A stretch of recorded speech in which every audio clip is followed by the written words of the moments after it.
నమస్తే, welcome to AK news. ముందుగా headlines.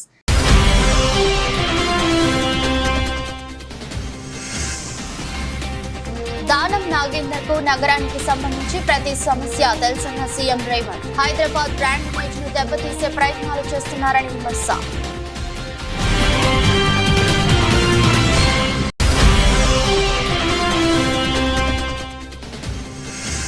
Velagapudi సచివాలయంలో విద్యుత్ శాఖపై సీఎం సమీక్ష. ఫీడర్ల సామర్థ్యం పెంపుతో పాటు ప్రత్యేక ఫీడర్లు ఏర్పాటు చేయాలని అధికారులకు ఆదేశాలు.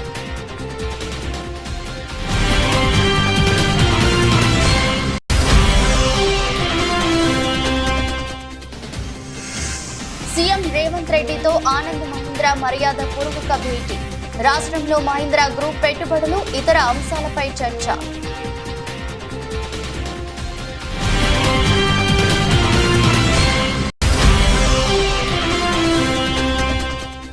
అసెంబ్లీలో ప్రవేశపెట్టిన జాబ్ క్యాలెండర్ ఒక జోక్ క్యాలెండర్ అన్న మాజీ మంత్రి హరీష్ రావు. అధికారంలోకి రాగానే 2 లక్షల ఉద్యోగాలు ఇస్తామని చెప్పి మోసం చేశారంటూ విమర్శ.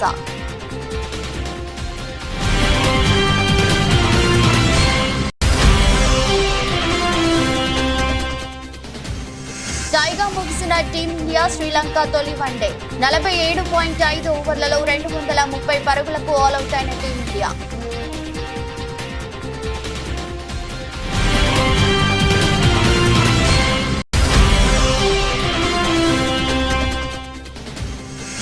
అంతర్జాతీయ మార్కెట్ల ప్రభావంతో బంగారం ధర పెరుగుతున్నా బంగారం ధర ప్రస్తుతం 70,000 మార్క్ చేసిన బంగారం ధర.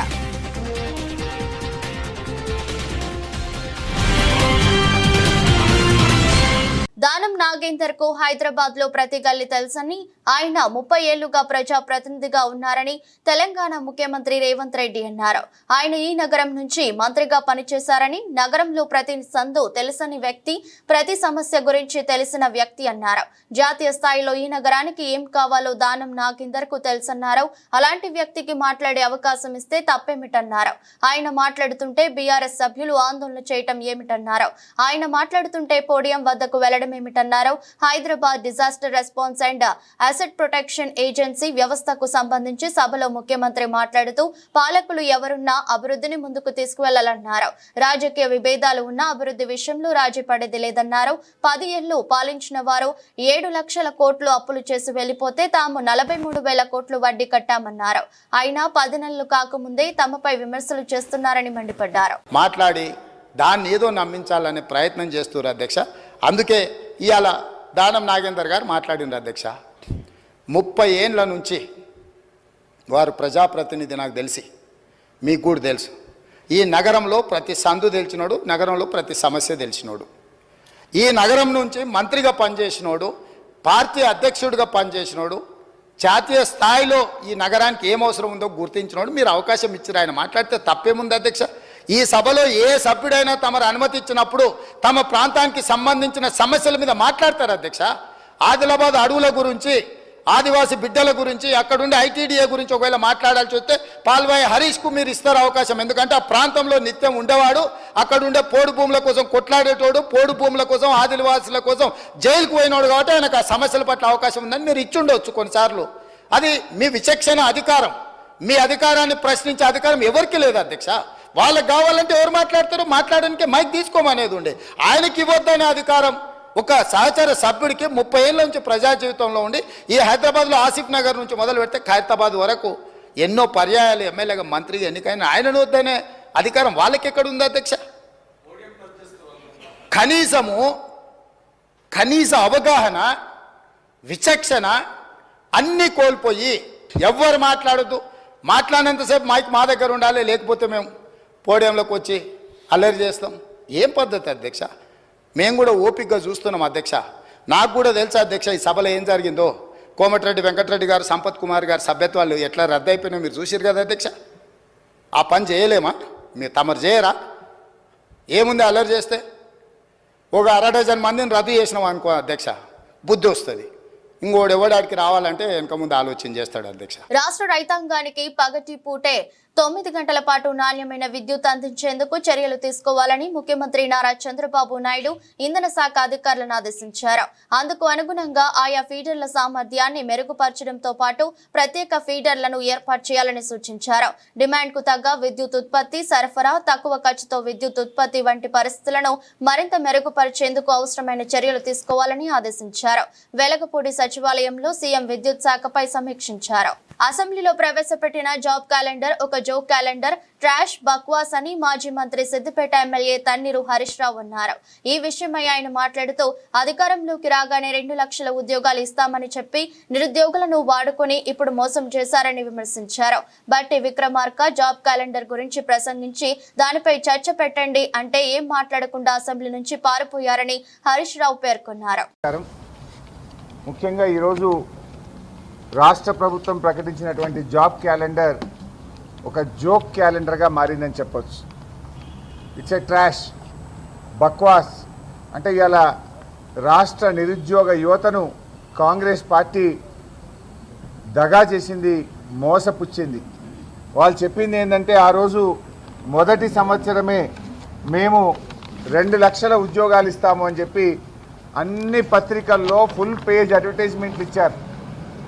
వాళ్ళ ఏఐసిసి నాయకుడు రాహుల్ గాంధీ వచ్చి నాది గ్యారంటీ అని నమ్మబలికాడు. ఇంత స్పష్టంగా రాశారంటే 2 lakh appointments in the first year, మొదటి సంవత్సరంలోనే 2 లక్షల ప్రభుత్వ ఉద్యోగాలు ఇస్తామని చెప్పి గల్లీ నుంచి ఢిల్లీ దాకా నమ్మబలికారు. పత్రికల్లో అడ్వర్టైజ్మెంట్లు ఇచ్చారు. ఎలక్షన్ ప్రచారంలో ఊరూరికి చెప్పారు. నిరుద్యోగ యువతకు బస్సులు పెట్టి గ్రామాల్లో పంపించి ఊర్లలో ప్రచారం చేయించి ఓట్లు వేయించుకున్నారు. గద్దెనెక్కినాక ఇవాళ మాట మార్చిండ్రు.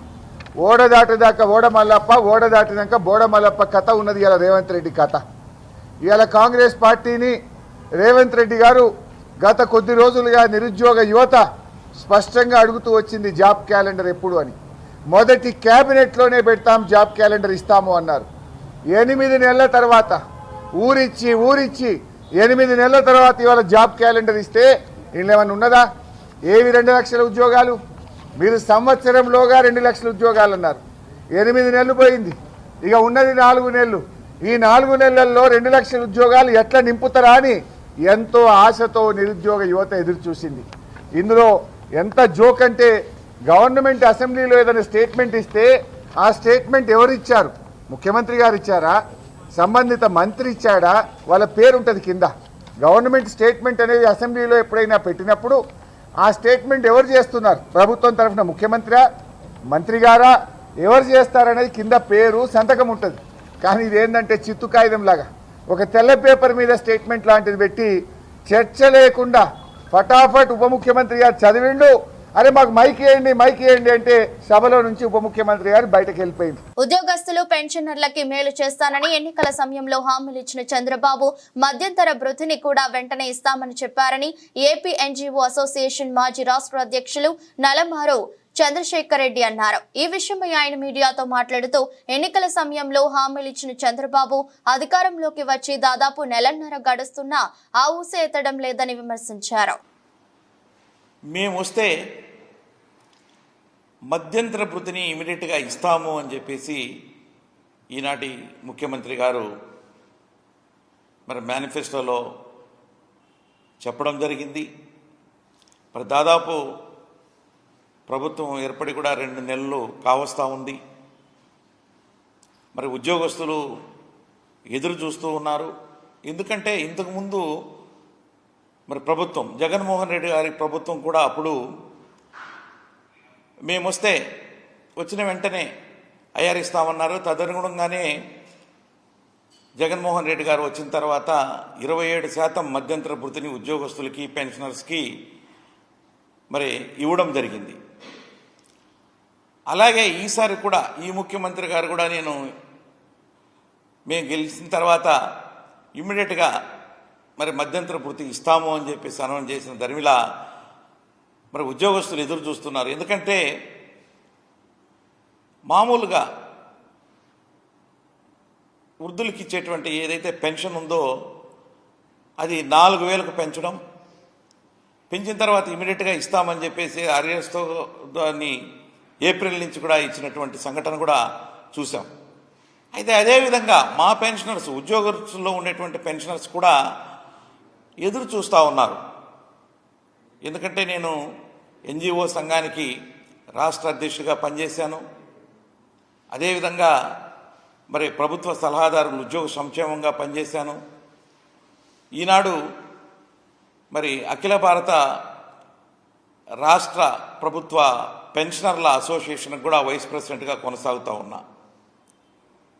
మా పెన్షనర్స్ అంతా అడుగుతూ ఉన్నారు, ఏంటంటే మనకి ఈ అయ్యారు ఇస్తానన్నాడు కదా, ఆయన వచ్చిన వెంటనే మరి ఆ ప్రభుత్వం అప్పుడు ఇచ్చింది కదా, ఇప్పుడు ఇవ్వట్లేదు అని చెప్పేసి కూడా అడుగుతూ ఉన్నారు. దాన్ని తక్షణమే మరి ఆ యొక్క మధ్యంతర భృతిని ఉద్యోగస్తులకి, పెన్షనర్స్కి మరి ఇవ్వాలి అని చెప్పేసి కూడా నేను ఈ సందర్భంగా మరి ముఖ్యమంత్రి గారిని కూడా కోరుతున్నా. గన్ పార్క్ వద్ద బీఆర్ఎస్ నేతలను పోలీసులు అరెస్ట్ చేశారు. మాజీ మంత్రులు కేటీఆర్, హరీష్ రావు సహా పలువురిని అరెస్ట్ చేశారు. జాబ్ క్యాలెండర్ పేరిట అసెంబ్లీ సాక్షిగా నిరుద్యోగులను మోసం చేస్తున్నారని ఆరోపిస్తూ బీఆర్ఎస్ ఎమ్మెల్యేలు గన్ పార్క్ వద్ద ఆందోళనకు దిగారు. ఈ సమయంలో పోలీసులు బీఆర్ఎస్ ఎమ్మెల్యేల మధ్య వాగ్వాదం జరిగింది. ఆ తర్వాత ఎమ్మెల్యేలను అరెస్ట్ చేసి బస్సుల్లో తరలించారు. అమరవీరుల స్తూపం వద్ద నిరసన తెలిపే హక్కు లేదా, ఇదేనా ప్రజాపాలనని ఎమ్మెల్యేలు ప్రశ్నించారు. కాంగ్రెస్ పార్టీ ఎన్నికల సమయంలో 2 లక్షల ఉద్యోగాలు ఇస్తామని చెప్పి 2 ఉద్యోగాలు కూడా ఇవ్వలేదని విమర్శించారు. రాహుల్ గాంధీ తెలంగాణకు వచ్చి ఇక్కడ యువతకు క్షమాపణ చెప్పాలని డిమాండ్ చేశారు.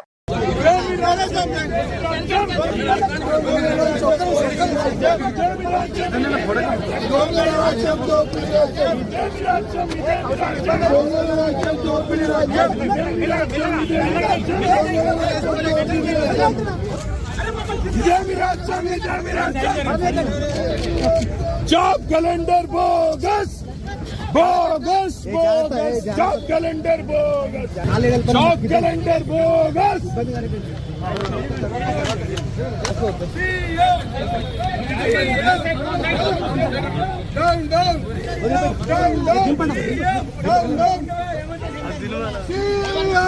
జూబ్లీ హిల్స్ నివాసంలో ముఖ్యమంత్రి రేవంత్ రెడ్డితో మహీంద్రా గ్రూప్, మహీంద్రా మరియు Mahindra limited, tech Mahindra limited chairman Anand Mahindra మర్యాదపూర్వకంగా భేటీ అయ్యారు. రాష్ట్రంలో మహీంద్రా గ్రూప్ పెట్టుబడులు, ఇతర అంశాలపై చర్చించారు. యంగ్ ఇండియా స్కిల్ యూనివర్సిటీలో ఆటోమేటిక్ విభాగాన్ని అడాప్ట్ చేసుకునేందుకు ఆనంద్ మహీంద్రా అంగీకరించారు. త్వరలోనే యంగ్ ఇండియా స్కిల్ యూనివర్సిటీ పరిశీలనకు తమ టీంను పంపుతామని ఆనంద్ మహీంద్రా తెలిపారు. హైదరాబాద్ లో క్లబ్ మహీంద్రా హాలిడే రిసార్ట్ విస్తరణకు ఆనంద్ మహీంద్రా ముందుకు వచ్చారు.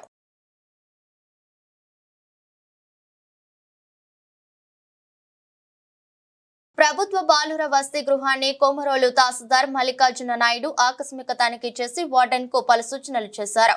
ప్రకాశం జిల్లా కొమరోలులోని ఎస్సీ బాయ్స్ హాస్టల్ ను కొమరోలు తహసీల్దార్ మల్లికార్జున నాయుడు ఆకస్మిక తనిఖీ చేశారు. ఈ సందర్భంగా హాస్టల్ గదులను పరిశీలించారు. అనంతరం నీటి సౌకర్యాన్ని పరిశీలించారు. వంటగదిని, విద్యార్థులు విశ్రాంతి తీసుకునే గదులను పరిశీలించారు. వసతి గృహం ముందు వైపు సైడ్ కాలువలో మురుగునీరు, అలాగే నిల్వ ఉండడం, దుర్వాసన రావడం, పిల్లలకు దోమలు కుట్టడం లాంటి సమస్యలపై ఆగ్రహం వ్యక్తం చేశారు.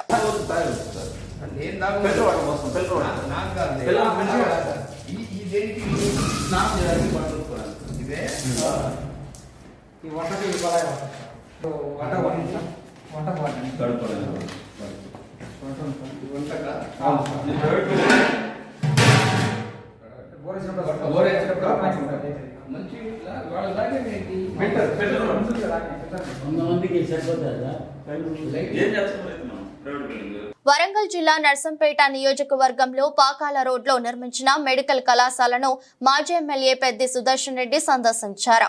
అనంతరం ఆయన మీడియాతో మాట్లాడుతూ నర్సంపేట నియోజకవర్గ ప్రజలకు జిల్లా ఆసుపత్రిగా పేరు ఉందని, ప్రత్యేకంగా మెడికల్ కళాశాలకు సహకరించిన మాజీ సీఎం కేసీఆర్, హరీష్ రావుకు ధన్యవాదాలు తెలిపారు. ఈ కార్యక్రమంలో ఓడీసీఎంఎస్ చైర్మన్ గూగులోతు రామస్వామి నాయక్, రవీందర్ రెడ్డి, వెంకటరెడ్డి మరియు బీఆర్ఎస్ పార్టీ నాయకులు పాల్గొన్నారు. మహాద్భుతంగా ఇలా కళాశాల సంబంధించినటువంటి మరి పనులు, నిర్మాణ పనులను కూడా దాదాపు పూర్తి చేయడం జరిగింది. ఇటీవల కాలంలో national medical council 2024-25 academic year ప్రారంభించాల్సినటువంటి 8 మెడికల్ కళాశాలల్లో 8కి 8 రిజెక్ట్ చేసిన విషయం ప్రజలందరూ తెలుసు. దిగ్భ్రాంతికి లోనైనాం, చాలా బాధపడ్డాం.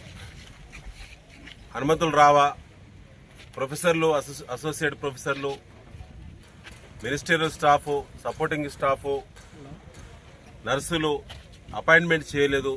కొత్తగా వచ్చినటువంటి కాంగ్రెస్ పార్టీ ప్రభుత్వం 8 నెలలు గడిచినా పూర్తి స్థాయి అధికారులను, స్టాఫ్ను నియమించకపోవడంతో నేషనల్ మెడికల్ కౌన్సిల్ కొత్త కాలేజీలకు అనుమతులు నిరాకరిస్తున్నామని చెప్పి రాష్ట్ర ప్రభుత్వానికి మెయిల్ పంపిన విషయం మీ అందరూ తెలుసు.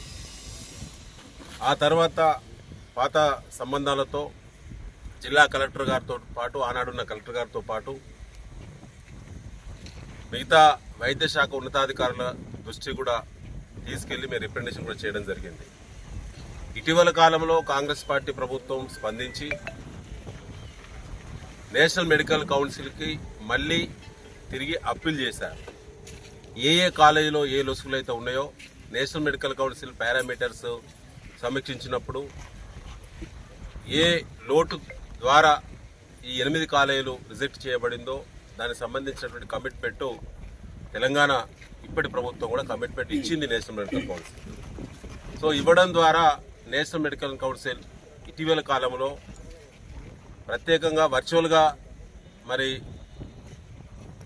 చేసినటువంటి సమీక్షల ద్వారా 8 కాలేజీల బదులు 4 కాలేజీలకు నిన్న సాయంత్రము అనుమతులు ఇస్తూ ఫైనల్ గా ఆర్డర్స్ జారీ చేయడం జరిగింది. మహబూబాబాద్ జిల్లా నరసింహాలుపేట మండల కేంద్రంలో సర్దార్ సర్వాయి పాపన్న జయంతిని పురస్కరించుకొని అమరుల యాదిలో గీతన్నల చైతన్య యాత్ర కార్యక్రమాన్ని నిర్వహించారు.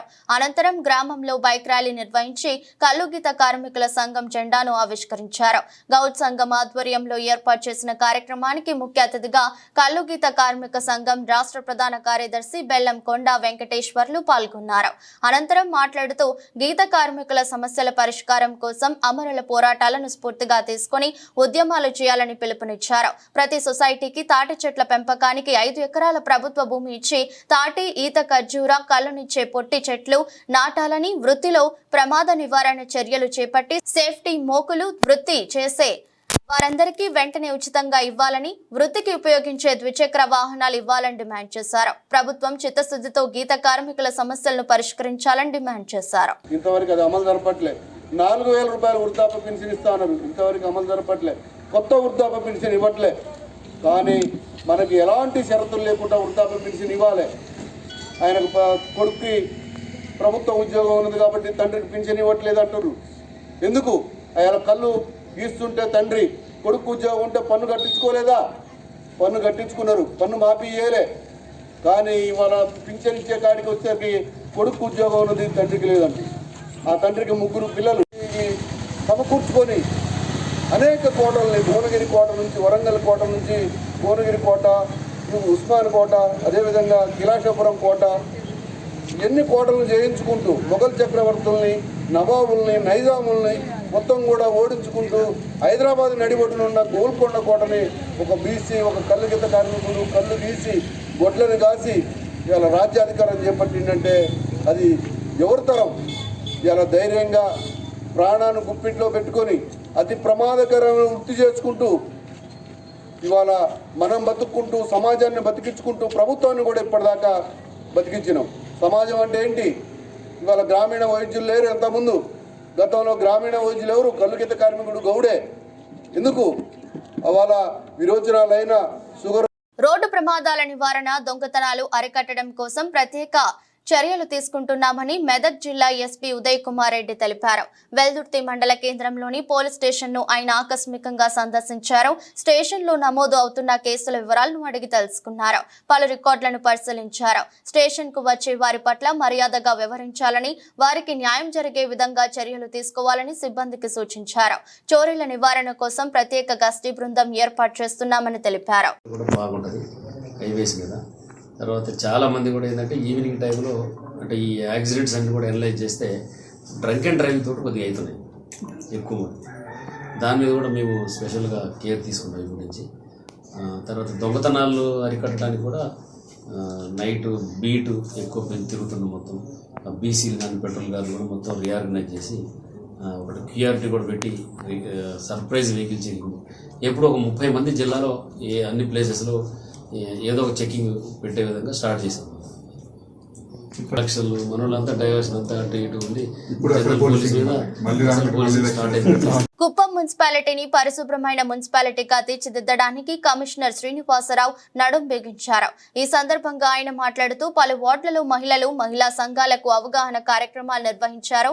డోర్ టు డోర్ చెత్త సేకరణకు ప్రతిరోజు ట్రాక్టర్లు వస్తాయని, చెత్త నిల్వలను ట్రాక్టర్లలో వేయాలని సూచించారు. ఇండ్ల పరిసరాలలో శుభ్రత, 100% మరుగుదొడ్ల వినియోగంపై మహిళలకు అవగాహన కల్పించడం జరిగిందని కుప్పం మున్సిపల్ కమిషనర్ శ్రీనివాసరావు తెలిపారు. కుప్పం పురపాలక సంఘం కొత్తగా 2020లో కాన్స్టిట్యూట్ అయింది. ఈ పురపాలక సంఘం పరిధిలో ఇప్పటి వరకు door to door solid waste collection అనేది లేదు. అందులో భాగంగా పురపాలక సంఘం పరిధిలో టీకేపల్లి, మిగతా ఇతర ప్రాంతాల్లో 10-11 వార్డుల్లో ఈ మహిళలకు అందరికి కూడా అవగాహన కల్పించడం జరిగింది. వాళ్ళ ఇళ్లలో ఉత్పత్తి అయ్యే చెత్త చక్కగా పురపాలక సంఘ వాహనానికి మాత్రం వేయాలి, బహిరంగ ప్రదేశాలు వేయకూడదు. అలా పురపాలక సంఘాన్ని కోఆపరేట్ చేసి పురపాలక సంఘం యొక్క శుభ్రతకి సహకరించాలని ప్రజలకి విజ్ఞప్తి చేయడం జరిగింది. ప్రజలందరూ కూడా పూర్తిగా సహకరిస్తున్నారు, వారికి ధన్యవాదాలు. పురపాలక సంఘ పరిధిలోని ప్రతి కాలనీకి మా వాహనం వస్తుంది. వాహనం రాకపోతే ఫోన్ నెంబర్ డిస్ప్లే చేస్తున్నాము. ఆ ఫోన్ నెంబర్లకి బోర్డులు పెట్టి ఫోన్ నెంబర్ డిస్ప్లే చేస్తున్నాం. ఆ ఫోన్ నెంబర్కి ఫోన్ చేసి ఒకవేళ వాహనం రాకపోతే ఆ ఫోన్ నెంబర్కి కాల్ చేస్తే వాహనం పంపిస్తాము. వీటన్నిటికీ కూడా పురపాలక సంఘ పరిధిలో ప్రజలందరూ సహకరించాలని, వ్యాపారస్తులు, స్టేక్ హోల్డర్స్ అందరూ సహకరించాలని మరీ విజ్ఞప్తి. కొమరం భీం ఆసిఫాబాద్ జిల్లా కాగజ్ నగర్ మండలంలోని వంకులం సమీపాన ఉన్న పెద్దవాగు వంతెన శిథిలావస్థలో ఉన్నందున బీఆర్ఎస్ నాయకుడు సిర్పూర్ నియోజకవర్గం సమన్వయ కన్వీనర్ లేండుగురే శ్యామరావు సందర్శించి కలెక్టర్ కు వినతి పత్రం అందించారు. అనంతరం మాట్లాడుతూ వెంటనే మరమ్మతులు చేపట్టాలని, లేని పక్షంలో ఆందోళన కార్యక్రమాలు చేపడతామని అన్నారు. టోల్గేట్ తప్పించుకోవడానికి ప్రతిరోజు వందల సంఖ్యలో బండ్లు ఓవర్ బర్లన్నీ పోతున్నాయి. ఆ బండ్లు పోయినప్పుడు ఇచ్చాటి పోతుంది. అదేవిధంగా ఎక్కడెక్కడ క్రాక్స్ వచ్చినాయి, పలిపోయినాయి. అందులో రైళ్లు ఆటలు కనబడుతున్నాయి. కాబట్టి మేము ప్రభుత్వాన్ని కోరుకుంటున్నాం. అదేవిధంగా ఈ స్థానిక ఎమ్మెల్యే హరీష్ రావు కూడా చెప్తున్నాం, దీన్ని అసెంబ్లీలో ప్రస్తావించి ఈ బ్రిడ్జికి నిధులు శాంక్షన్ చేయించి వెంటనే దీన్ని కట్టాలని కోరుకుంటున్నాం. లేకపోతే మరి గత సంవత్సరం అందెలి బ్రిడ్జి ఏ విధంగా అయితే కూలిపోయిందో ఆ అందెలి బ్రిడ్జి కూలిపోవడం వల్ల దాదాపు 200 గ్రామాలకు రాకపోకలు మంది చాలా ఇబ్బందులు పాలవుతున్నాం. అదేవిధంగా ఈ బ్రిడ్జి కాకముందే దీని ప్రభుత్వం స్పందించి, రేవంత్ రెడ్డి కావచ్చు, స్థానిక ఎమ్మెల్యే కావచ్చు, మరి స్పందించి వెంటనే ఈ నిధులు కేటాయించి ఈ బ్రిడ్జి కట్టాలని కోరుకుంటున్నాం. ఎందుకంటే ఈ బ్రిడ్జి కట్టడానికి 2-3 సంవత్సరాలు పడుతుంది. ఆ లోపల ఈ బ్రిడ్జి ఉంటుందా పోతుందా తెలియదు. కాబట్టి దయచేసి ముందస్తు చర్యగా అంచెలి బ్రిడ్జిని దృష్టిలో పెట్టుకొని ఈ పెద్దవాగు బ్రిడ్జిని కూడా తొందరగా నిధులు శాంక్షన్ చేయించి ఈ బ్రిడ్జి నిర్మాణం చేయాలని మేము బీఆర్ఎస్ పార్టీ కోరుకుంటున్నాం. అన్ని వర్గాలను అలరించే రీతిలో అన్ని హంగులతో Committee Kurrollu movie Godavari backdrop తో తెరకెక్కించినట్లు నిహారిక కొనిదల ప్రొడక్షన్స్ అధినేత నటి నిహారిక, చిత్ర దర్శకుడు యదువంశీ చెప్పారు. ఈ మూవీలో అందరూ కొత్త వాళ్ళను పరిచయం చేయడం ద్వారా అనుకున్న నటనను రాబట్టామని చెప్పారు. ఈ చిత్రం తప్పనిసరిగా విజయవంతమవుతుందని ఆశిస్తున్నట్లు తెలిపారు. సందీప్ సరోజ్, తేజస్వీరావు, ప్రసాద్ బెహారా, త్రినాథ్ వర్మ, టీనా శ్రావ్య, యశ్వంత పెండ్యాల, ఈశ్వర్ రాజరాజు, రాధ్య సురేష్ తదితరులతో సహా 11 మంది నూతన నటీనటులు నటించిన కమిటీ కుర్రోళ్లు మూవీ ఈ నెల 9న వరల్డ్ వైడ్ థియేటర్లలో సందడి చేయనుంది. ఈ నేపథ్యంలో ప్రమోషన్ వర్క్ లో భాగంగా చిత్ర బృందం రాజమహేంద్రవరం విచ్చేసింది. కొనిదల పద్మజ ఈ మూవీ నిర్మించారు. ఈ సందర్భంగా స్థానిక హోటల్ షెల్టాన్ ఏర్పాటు చేసిన మీడియా సమావేశంలో దర్శకుడు యదువంశీ మాట్లాడుతూ, రైటర్ గా పనిచేసిన తాను ఈ చిత్రం ద్వారా దర్శకుడిగా పరిచయం అవుతున్నందుకు ఆనందంగా ఉందన్నారు. కమిటీ కుర్రోళ్ళు అనే సినిమాకి డైరెక్టర్ నిహారిక కొనిదల గారి ప్రొడక్షన్లో, పింక్ ఎలిఫెంట్స్ ప్రొడక్షన్లో ఎస్ఆర్టీ ఎంటర్టైన్మెంట్స్, ఎస్ఆర్టీ స్టూడియోస్ అనే సంస్థ ద్వారా నేను డెబ్యూటెంట్గా పరిచయం అవుతున్నాను. మా సినిమా పేరు మీ అందరికీ తెలుసు, కమిటీ కుర్రోళ్ళు. ఇదిగోండి మా కుర్రోళ్ళు అందరూ మీ వెనకే ఉన్నారు. అన్ని కమిటీలు అండి, అన్ని కమిటీలు మన ఊర్లో జరిగే జాతరల దగ్గర నుంచి ఎలక్షన్ల వరకు ఊర్లో జరిగే ప్రతిదానికి ఉండే కమిటీ కుర్రోళ్ళు ఎలా ఉంటారో మా కమిటీ కుర్రోళ్ళు సినిమాలో అన్నీ చూపించబోతున్నాం. ఈ జర్నీలో మా కుర్రోళ్ళందరినీ కూడా రాజమండ్రి ప్రజలు, గోదావరి ప్రజలు అందరూ కూడా ఆశీర్వదిస్తారని ఆశిస్తూ ఇదిగో హైదరాబాద్ నుంచి ఇక్కడ వరకు వచ్చామన్నమాట. మీ ఆశీస్సులు మా కుర్రోళ్ళకి, మా పింక్ ఎలిఫెంట్ పిక్చర్స్కి, మా సినిమా మీద ఉండాలని ప్రగాఢంగా ఆశిస్తున్నాను అనమాట. అవునండి, ఫస్ట్ సినిమా అండి, డెబ్యూటెంట్. నన్ను పరిచయం చేస్తుంది నిహారిక గారు and pink elephant pictures SRD studios. But committee కుర్రాళ్ళు అన్న సినిమా యదువంశి గారు నాకు ఫస్ట్ నరేట్ చేసినప్పుడే నేను ఇలాంటి కథ వినిన తర్వాత దీంతో నేను అసోసియేట్ అయి ఉండాలని చాలా గట్టిగా కోరుకున్నాను. చాలామంది చేతులు మారి 3 సంవత్సరాలుగా నా దగ్గరికి వచ్చింది కథే నన్ను కోరుకుంది అని నేను బిలీవ్ చేస్తాను as a producer. So I'm very grateful. నాకు ఇంత మంచి టీం వచ్చింది. ఈ 11 మంది ఎంత హార్డ్ వర్క్ చేశారంటే అది నేను ఇప్పటి వరకు చూడలేదు, అంత హార్డ్ వర్కింగ్ యంగ్స్టర్స్ని. అండ్ యదువంశి గారు ఆయనదే ఫస్ట్ సినిమా కాదు ఇది, నాది కూడా as a producer, as a feature film producer first సినిమా. సో మీ అందరు ఆశీస్సులు ఉంటాయని కోరుకుంటున్నాను. Thank you so much. ప్రస్తుతానికి కమిటీ కుర్రోళ్ళు రిలీజ్ అయ్యేంత వరకు ఏం ప్రాజెక్ట్స్ అనుకోలేదు సార్. బట్ రిలీజ్ అయిన తర్వాత ఐ విల్ లుకింగ్ ఫర్ కొన్ని ప్రాజెక్ట్స్. నిజంగా సెట్ అయ్యే అంటే మా ఫ్యామిలీలో ఎవరికైనా వాళ్ళకి సెట్ అయ్యే ఒక కథ నా దాకా వచ్చి నేను తీయగలుగుతాను అన్న నమ్మకం నాకు కుదిరితే కనుక డెఫినెట్గా తీస్తాను. మొన్న టీమిండియా శ్రీలంక జట్ల మధ్య చివరి T20 మ్యాచ్ టై కావడంతో సూపర్ ఓవర్ ద్వారా విజేతను నిర్ణయించాల్సి వచ్చింది. నేడు ఇరు జట్ల మధ్య తొలి వన్డే కూడా టై అయింది. కొలంబోలోని ప్రేమదాస స్టేడియంలో జరిగిన ఈ మ్యాచ్ లో మొదట బ్యాటింగ్ చేసిన శ్రీలంక 50 ఓవర్లలో 8 వికెట్లకు 230 పరుగులు చేసింది. లక్ష్య ఛేదనలో టీమిండియా కూడా సరిగ్గా 230 పరుగులే చేసింది. టీమిండియా 47.5 ఓవర్లలో ఆల్అౌట్ అయింది. టీమిండియా ఇన్నింగ్స్ లో కెప్టెన్ రోహిత్ శర్మ 58, అక్షర్ పటేల్ 33, KL రాహుల్ 31, శివం దుబే 25, విరాట్ కోహ్లీ 24, శ్రేయాస్ అయ్యర్ 23 పరుగులు చేశారు. శుభ్మాన్ గిల్ 16, వాషింగ్టన్ సుందర్ 5 పరుగులకు అవుట్ అయ్యారు. చివర్లో టీమిండియా విజయానికి 18 బంతుల్లో 5 పరుగులు కావాల్సి ఉండగా చేతిలో 2 వికెట్లు ఉన్నాయి. క్రీజులో శివం దుబే, సిరాజ్ ఉన్నారు. ఇన్నింగ్స్ 48వ ఓవర్ విసిరిన శ్రీలంక కెప్టెన్ చరిత్ అసలంక 4వ బంతికి శివం దుబేను అవుట్ చేశాడు. ఆ తర్వాత బంతికే హర్షదీప్ ను డకౌట్ చేయడంతో టీమిండియా ఇన్నింగ్స్ కు తెరపడింది. శ్రావణ మాసం వచ్చేస్తోంది. బంగారం ధరలకు రెక్కలొస్తున్నాయి. సోమవారం నుంచి శ్రావణ మాసం ప్రారంభమవుతున్న సంగతి తెలిసిందే. పూజలు, వ్రతాలతో తెలుగు లోగిళ్లు కలకలలాడతాయి. ఫంక్షన్లు, పెళ్లిళ్లు ఉండటంతో బంగారానికి భారీగా డిమాండ్ ఉంటుంది. అంతర్జాతీయ మార్కెట్ల ప్రభావంతో బంగారం ధర పెరుగుతోంది. బంగారం, వెండిపై కేంద్ర ప్రభుత్వం కస్టమ్స్ సుంకం 6% తగ్గించింది. దాంతో ధరలు తగ్గాయి. ఆ తర్వాత మాత్రం వరుసగా పెరుగుతూ వస్తున్నాయి. హైదరాబాద్ లో 10 గ్రాముల 22 క్యారెట్ల బంగారం ధర 64,810గా ఉంది. మేలిమి బంగారం ధర 70,000 మార్క్ చేసింది. 70,700గా ఉంది. విశాఖపట్నం, విజయవాడలో బంగారం ధరల్లో తేడా లేదు. 22 క్యారెట్ల బంగారం ధర 64,810గా ఉండగా 24 క్యారెట్ల బంగారం ధర 70,700గా ఉంది. వెండి ధర కూడా పెరిగింది. ఢిల్లీలో కిలో వెండి ధర 86,400గా ఉంది. ముంబైలో 87,300, బెంగళూరు కిలో వెండి 86,100, చెన్నైలో కిలో వెండి ధర 90,900గా ఉంది. హైదరాబాద్, విజయవాడ, విశాఖపట్నాల్లో కిలో వెండి ధర 90,900గా ఉంది. వార్తలు ముగించే ముందు మరోసారి హెడ్లైన్.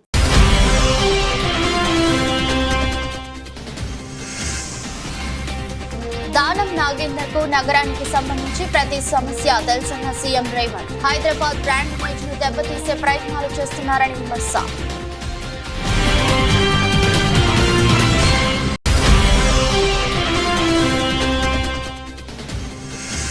వెలగపూడి సచివాలయంలో విద్యుత్ శాఖపై సీఎం సమీక్ష. ఫీడర్ల సామర్థ్యం పెంపుతో పాటు ప్రత్యేక ఫీడర్లు ఏర్పాటు చేయాలని అధికారులకు ఆదేశాలు.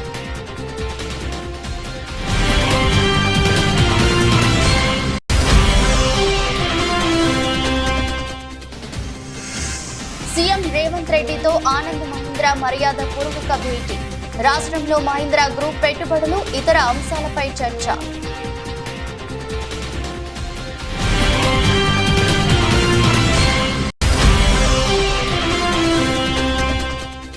అసెంబ్లీలో ప్రవేశపెట్టిన జాబ్ క్యాలెండర్ ఒక జోక్ క్యాలెండర్ అన్న మాజీ మంత్రి హరీష్ రావు. అధికారంలోకి రాగానే 2 లక్షల ఉద్యోగాలు ఇస్తామని చెప్పి మోసం చేశారంటూ విమర్శ.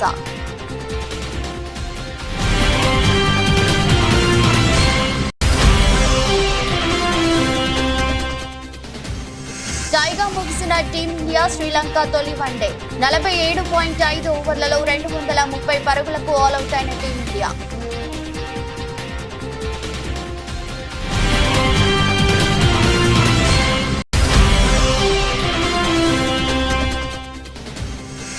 అంతర్జాతీయ మార్కెట్ల ప్రభావంతో బంగారం ధర పెరుగుతున్న బంగారం ధర ప్రస్తుతం 70,000 మార్క్ చేసిన బంగారం ధర.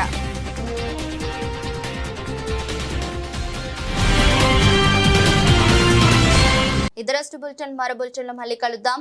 అంతవరకు సెలవు. నమస్కారం.